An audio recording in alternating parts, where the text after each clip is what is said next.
Welcome to Chillin' 101. We hope this video helps. In this video, I will show you how to make easy flan. First, let's create that beautiful caramel layer. Combine 1 cup of granulated sugar with 1/4 cup of water in a saucepan. Heat it over medium, swirling occasionally until it transforms into a gorgeous amber. This takes about 5 to 8 minutes.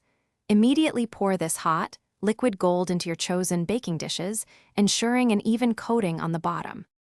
Now, let's prepare the creamy custard. In a large bowl, whisk together 5 large egg yolks and 1 whole egg until just combined.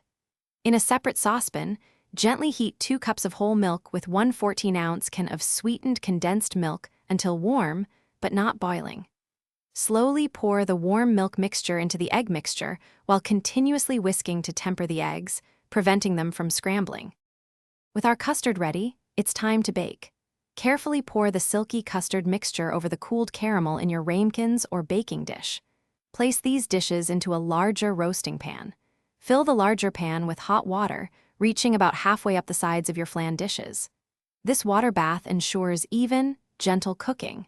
Bake at 325 degrees Fahrenheit for approximately 50 to 60 minutes, or until just set. Patience is key for the perfect finish. Once baked, let your flan cool completely at room temperature.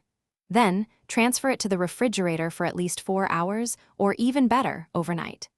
This chilling time allows the flan to firm up beautifully. When ready to serve, run a thin knife around the edge of each flan.